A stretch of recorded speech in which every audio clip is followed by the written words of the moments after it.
All right, so the last video we had left off, we had powered on the system and we were waiting for our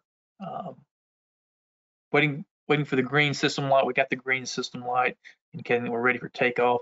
So the next step is to take off and perform that heading alignment maneuver. So that's what this video is going to show us. So we're just taking off, climbing up to a safe altitude. We're going to rotate the heading in a safe direction. So we've already identified a safe direction to perform this maneuver. So we're not going to be flying over any objects. So when I get up to altitude, I'm just going to push the right stick straight forward. And then again, we're going to hold that for about 6 seconds, being sure that we get over 12 meters per second on our speed. And then you just release the stick and it stops abruptly. Rotate the heading 10 degrees, pull the stick straight back.